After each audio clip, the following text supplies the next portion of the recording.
Rain hit the windshield of a black Genesis sedan parked 2 blocks from a shipping yard in Busan, and inside that car, a man named Baek Dong-hyuk sat with his phone pressed so hard against his ear that his knuckles had gone pale.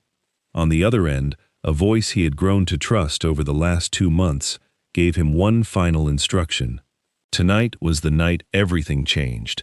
Tonight, Cho Seonghyun, the man they called the Tide, the man who had run Busan's southern ports for over a decade without a single serious challenge, would walk out of a business meeting and never walk the same way again. 3 floors below the penthouse office where the meeting was taking place, another man checked the chamber of a pistol and looked at his watch. Seonghyun stepped out of the glass doors at exactly 9:47 p.m., his bodyguards flanking him, his mind already on the drive home to his wife, Amara, who had promised to wait up with tea and bad reality television. He never made it to the car. 3 shooters. Less than 11 seconds. By the time his security team returned fire and the attackers scattered into the wet streets near Hyundai, Seonghyun was on the ground, blood soaking through his tailored jacket, 1 bullet lodged dangerously close to his spine. The last thing he remembered before the world went dark was the sound of Amara's ringtone going off in his coat pocket and not being able to reach for it. 6 weeks later, in a private recovery room at Busan National University Hospital, a doctor would deliver 2 pieces of news. The first was that Cho Seonghyun would live. The second was that he would never walk again. And somewhere in that sterile white room, as machines beeped steadily beside him, nobody yet understood that the second piece of news was not an accident of biology. It was a decision made by someone standing close enough to call him family. This is where our story truly begins, not with the bullet, with everything that came after it. Before we go further, if stories like this move you, stories about real strength, real loyalty, and the kind of love that doesn't run when life gets hard, take a second right now and hit that subscribe button. Turn on notifications too, because what happens next in this story will break your heart in the best way possible, and you won't want to miss a second of it. Stay with us. It only gets deeper from here. 6 months had passed since the shooting, and the mansion in Hyundai, once filled with the sound of Seonghyun's booming voice directing men twice his size, had grown unusually quiet. On a gray Tuesday afternoon, sunlight fought its way through heavy curtains in the master bedroom, landing on a scene that would have been unthinkable a year earlier. Cho Seonghyun, a man who once broke another man's wrist for arriving 4 minutes late to a shipment deadline, was struggling to lift himself from his bed into his wheelchair, and losing. His arms shook, his jaw clenched. He tried again, gripping the armrest, pulling with everything he had left, only to slide sideways and catch himself against the mattress, breathing hard, humiliated by a task a child could do without thinking. Amara Whitfield appeared in the doorway before he could try a 3rd time. She did not rush to help immediately. She leaned against the frame instead, arms crossed, a small, knowing smile tugging at her mouth. "You know," she said, "for a man who once made grown gangsters apologize just by clearing his throat, you are terrible at negotiating with your own body." Seonghyun did not look up. "My body isn't currently accepting negotiations," he muttered. "Should I schedule a meeting?" she asked, walking toward him now, her voice light, teasing, familiar. He almost smiled. Almost. She crossed the room, hooked her arm beneath his, and lifted him with practiced ease, the same way she had done nearly every day for 6 months. He did not thank her. He rarely did anymore. Gratitude, somewhere in the last few months, had started tasting like defeat in his mouth, bitter and hard to swallow. What Amara did not know, what she could not have known standing in that room holding her husband upright, was that 3 floors below them, in what used to be Seonghyun's private security office, his cousin and second-in-command, Baek Dong-hyuk, was finishing a phone call that would decide the fate of everything they had built together. Dong-hyuk hung up the phone and stared at the wall for a long moment. He told himself, as he had told himself every day for 6 months, that this was not betrayal, this was mercy. Seonghyun could no longer stand at the front of a room and command respect through fear alone, and in their world, weakness invited a bullet far worse than the last one. Someone had to keep the empire steady. Someone had to protect what 15 years of loyalty had built, even if that meant making decisions Seonghyun himself would never have agreed to. Wang Hyuk believed, in the twisted architecture of his own justification, that he was the one saving his cousin's life, not stealing it. That belief was about to cost more than either of them understood. That night, long after the house had gone silent and the rain outside had finally stopped tapping against the windows, Seonghyun lay awake beside his wife, listening to her breathe, turning something over in his mind that he had refused to say out loud for 6 long months. Pride sat heavy in his throat, thick and immovable, the same pride that had once walked him into rooms full of armed men without a flicker of fear. But something in him, some fragment of the man he used to be, pushed the words out anyway, quiet, cracked, barely audible in the dark. "I'm still your husband," he whispered. Amara went still beside him. For a moment, neither of them moved. Then she turned to face him in the darkness, and he heard it before he saw it. The small broken sound of her composure finally giving way after months of holding everything together for both of them. She did not say, "I know." She did not say, "Of course you are." She said nothing at all. She simply pulled him into her arms, holding on like she was the one who needed rescuing, not him. Neither of them noticed the black car parked just beyond the front gate, engine off, headlights dark, a man inside watching the house with the quiet patience of someone who already believed the throne inside was about to become empty. If this story is already pulling at something in you, imagine what's coming next. Drop a comment right now telling me where you're watching from, and let us know if you believe real love shows up strongest when things fall apart. Don't forget to like this video too. It helps this story reach more people who need to hear it. Now, back to Seonghyun and Amara, because the storm that's about to hit their marriage has barely even started. Word travels fast in Busan's underworld, and by the following Tuesday, a man named Ji Kwan-woo had heard enough rumors to smell blood in the water. Kwan-woo had spent the last 9 years nursing a humiliation he never forgot. A turf dispute that once forced him to publicly forfeit an entire shipping route in front of men who still brought it up to needle him at meetings. Grudges in his world did not fade. They matured, quietly, waiting for the right season to be collected. And now, with Cho Seonghyun confined to a wheelchair, Kwan-woo decided the season had finally arrived. He arrived at the mansion uninvited, dressed in a suit that cost more than most cars, flanked by 2 men who looked like they moonlighted as furniture. He found Seonghyun in the study, reviewing shipping manifests on a tablet with the same precision he always had, wheelchair or not. "You're looking well seated," Kwan-woo said, letting the insult hang in the air like smoke. "Still charging by the syllable for your jokes," Seonghyun replied without looking up. "Inflation must be rough this year." Kwan-woo's smile widened. "I heard your wife does a lot of standing for you these days. Must be nice, having a queen who carries a king who can no longer carry himself." The room went still. Behind Kwan-woo, one of his men shifted uncomfortably, sensing his boss had just made a mistake. Seonghyun set the tablet down slowly, the kind of slow that used to precede violence, back when his body still cooperated with that particular instinct. "Get out of my house," he said. "Your house," Kwan-woo said, turning toward the door. "For now." He paused before leaving, delivering his real message with the practiced ease of a man who had rehearsed it in the car. "Word is your wife is tired, Seonghyun. Word is she won't be around much longer." A woman like that, running her own empire back in the States, she didn't sign up to be a nurse. He left before Seonghyun could respond, which had, of course, been the entire point. 40 minutes later, Amara found her husband staring at nothing, his jaw tight enough to crack stone. She did not ask what happened, The security footage had already told her everything, and she had watched it twice. Her hands curling into fists, she made sure he never saw. "He's wrong, you know," she said, settling into the chair across from him.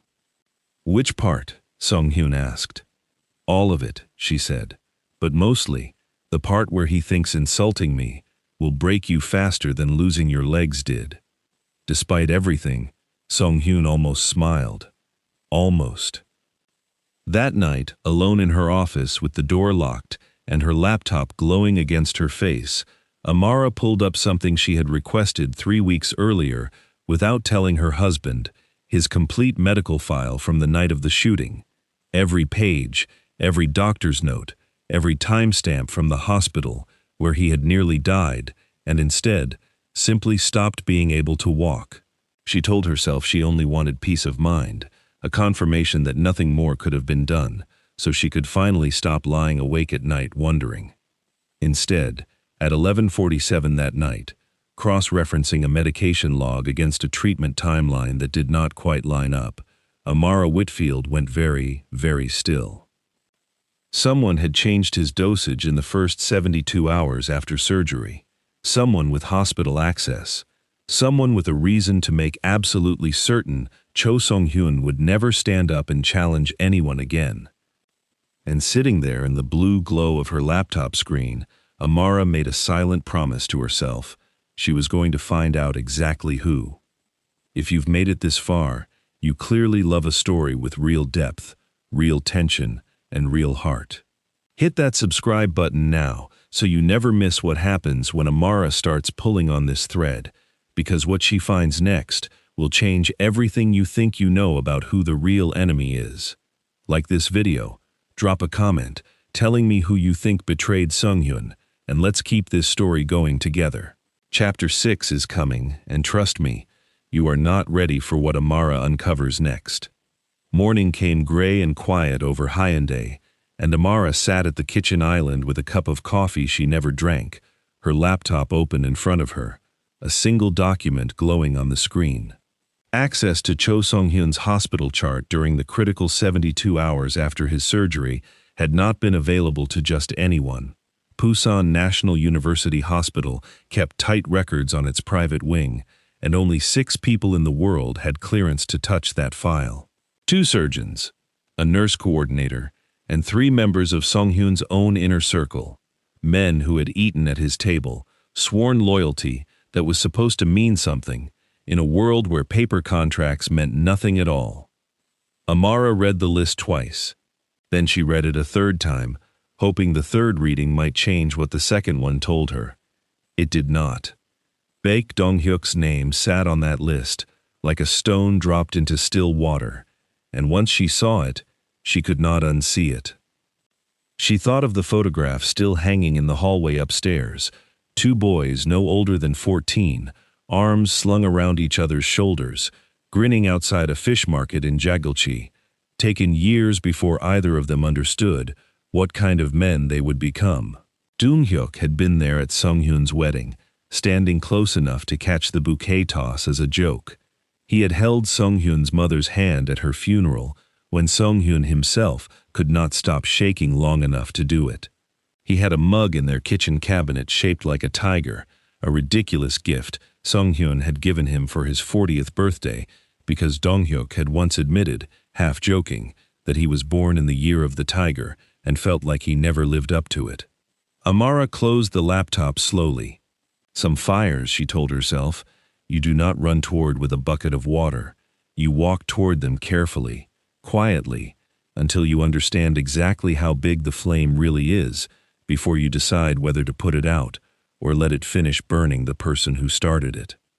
She said nothing to Seonghyun that morning, telling him now, raw with grief and still relearning how to be a man in a wheelchair, that his own blood might have taken his legs from him on purpose, felt less like giving him information and more like handing him a loaded weapon with the safety off.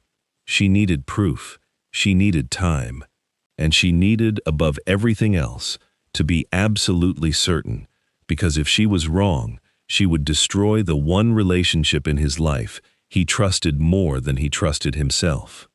So instead, over breakfast, she smiled at her husband like nothing in the world had cracked open the night before, and she picked up her phone to invite Dong-hyuk to lunch.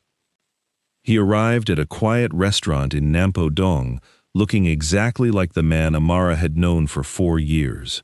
Warm-eyed, quick to laugh, the kind of man who remembered how she liked her coffee and asked about her mother back in Atlanta before he even sat down.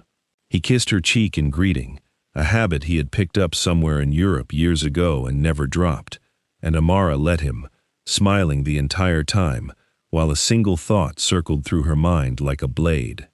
You held his mother's hand at her funeral. What did it cost you to hold a syringe instead?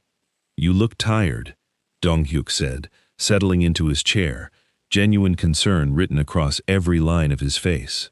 Caregiving does that, Amara said lightly. You would know, if you actually visited more than twice a month. He pressed a hand to his chest in mock offense. I have been buried in the northern port contracts. Somebody has to keep the ship steady while Seonghyun recovers. He said, recovers the way a person describes passing weather.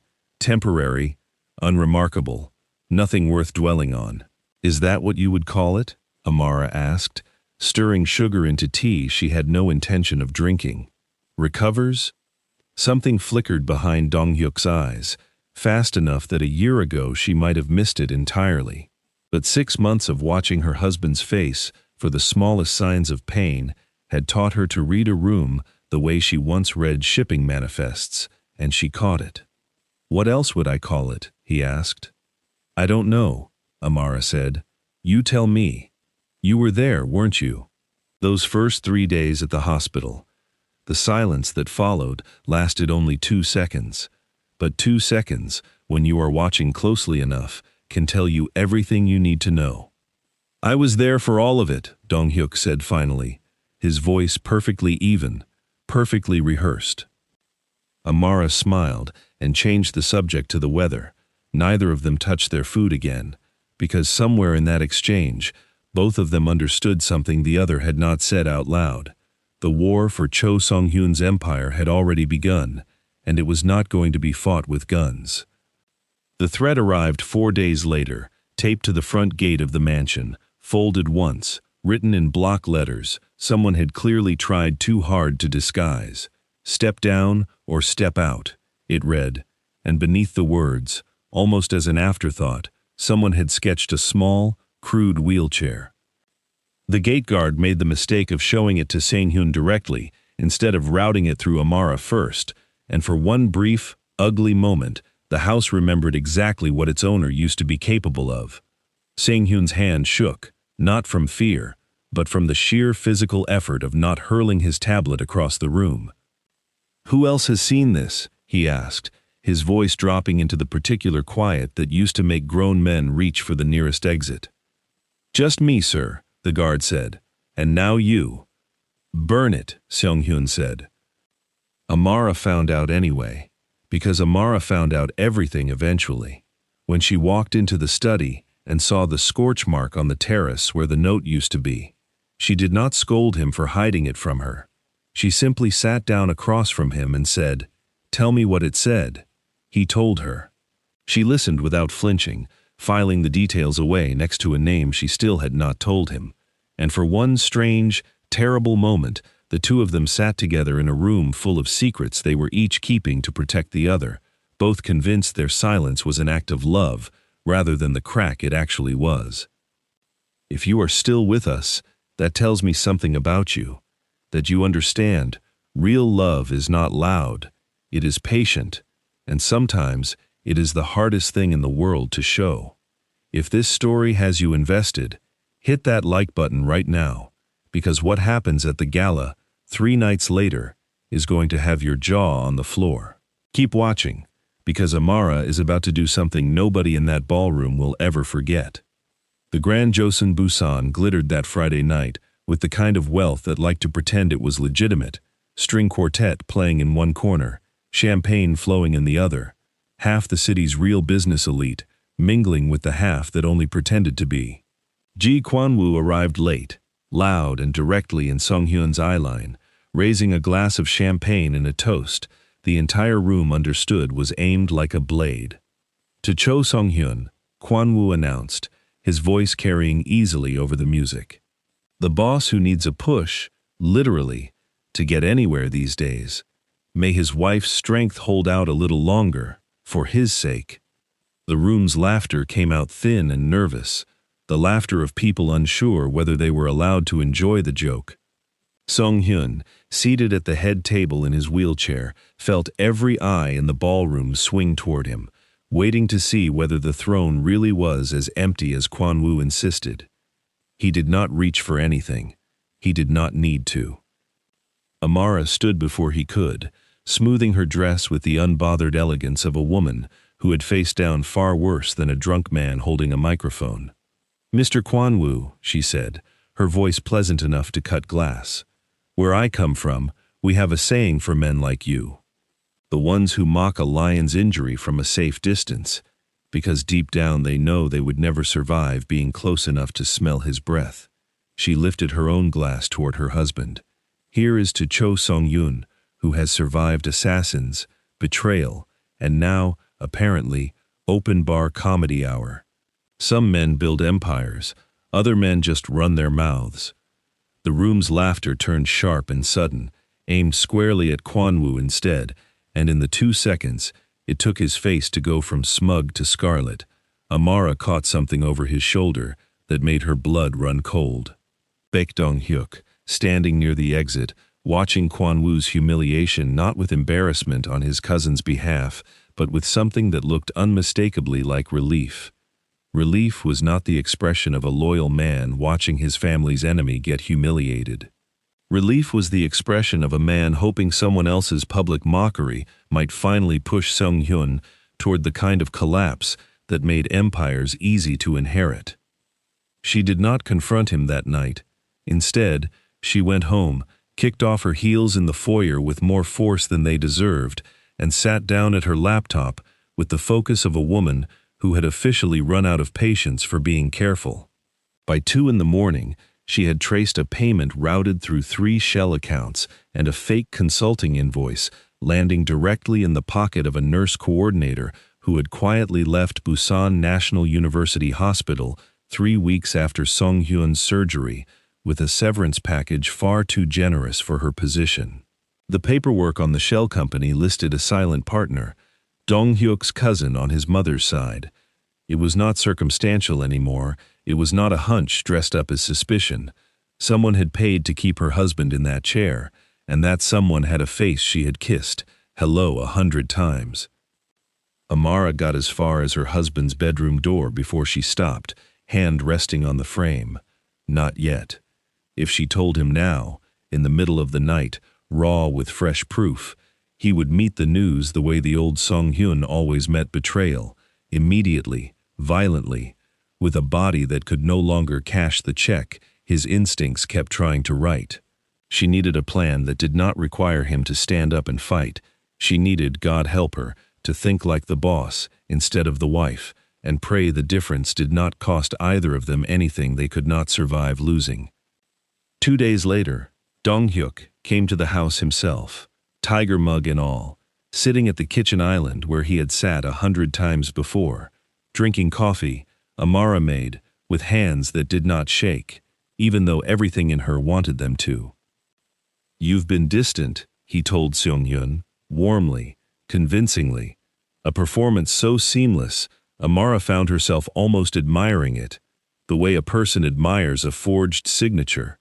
Beautiful work, wrong purpose entirely. "I'm sitting right here," Seonghyun said dryly. "You know what I mean," Dong-hyuk said. "I know exactly what you mean," Seonghyun replied, and something in his tone made Amara's pulse quicken, because for the first time in months, her husband sounded less like a wounded man and more like the boss who used to walk into rooms and dare people to test him. "You mean the organization needs someone who can stand at the front of a room? Isn't that the phrase you used at last month's board meeting? The one I wasn't invited to?" Dong-hyuk's coffee cup paused halfway to his lips. "You heard about that?" "I hear about everything in my own house," Seonghyun said, Sitting down doesn't make me deaf." The silence that followed was the loudest thing in the room, and Amara understood with total clarity that the moment had arrived. She set down the coffee pot. "Dong-hyuk," she said, and something in her voice made both men turn toward her. "Do you remember the tiger mug?" He blinked. "What?" She walked to the cabinet, opened it, and set the ceramic mug on the island between them, like evidence at a trial, which, in every sense that mattered, it was. He kept it because he said you were the only man in this business who never once made him feel like he had to watch his back. 15 years. Dong-hyuk. He trusted you with his mother's life. He trusted you with mine. Amara, Seonghyun started, confused, sensing the ground shifting beneath a conversation he thought he understood. "I found the payment," Amara said, not looking away from Dong-hyuk's face, watching every muscle in it fight to stay still. "Shell Company. Your cousin's name on the paperwork. Routed to a nurse coordinator who left the hospital 3 weeks after the surgery, with a severance she didn't earn. She's in Ulsan now. I have her name. I have the transfer dates. I have the dosage change in a medical file that should never have been touched by anyone in that window." She let the silence stretch, cruel and necessary. "You were one of 6 people who could have done it." The kitchen went so quiet Amara could hear the refrigerator humming. Seonghyun's face had gone the color of old ash. "Amara, what is she talking about?" he said. She did not answer him. She kept her eyes on Dong-hyuk, because everything now depended on the next 4 seconds of his face. And his face broke, not into confession right away. Dong-hyuk was smarter than that, but into something close to grief, the particular grief of a man who has spent months rehearsing a justification and finally has to say it out loud. "You don't understand what he was becoming," Dong-hyuk said, his voice low, and for the first time, real. "You weren't there for the wars, Seonghyun. Everyone was starting to whisper that the fear had a wheelchair now. I didn't want you dead. I wanted you retired safely, comfortably, somewhere you could heal without a target on your back, while I held what we built together, instead of watching vultures tear it apart piece by piece." "You crippled me," Seonghyun said, each word arriving like a slow, deliberate blow. "To protect me." "I crippled you," Dong-hyuk said, his composure finally cracking all the way through, "because I could not watch you die, the way I almost saw you die that night. Because I thought paralysis felt like mercy compared to a bullet that actually finished the job the next time." "Get out of my house," Seonghyun said. Dong-hyuk left the tiger mug on the counter and walked out without another word. The moment the door closed behind him, Amara understood 2 things with terrible clarity. First, that Dong-hyuk had not told them the whole truth, because no man confesses everything in one breath, especially not a man still protecting whoever he had made the deal with. And second, that somewhere in the city, whoever had actually financed that hospital sabotage was still out there, still watching, still assuming the throne would fall right on schedule. If you felt that in your chest, you are not alone. Comment below and tell me if you saw Dong-hyuk's betrayal coming, and if you believe Amara made the right call by waiting for proof instead of confronting him immediately. This story still has one more storm coming, so make sure you are subscribed, because what happens next changes absolutely everything. The proof arrived 3 days later, and Amara had known, somewhere in the cold, calculating part of her mind, that had learned to think like a boss instead of a wife, that it would lead back to Ji Kwan-woo. It was almost too neat. The humiliated rival, the public mockery, the timing that only made sense once you stopped assuming your enemies operated alone and started assuming they operated in networks. Kwan-woo had never needed to fire a single shot.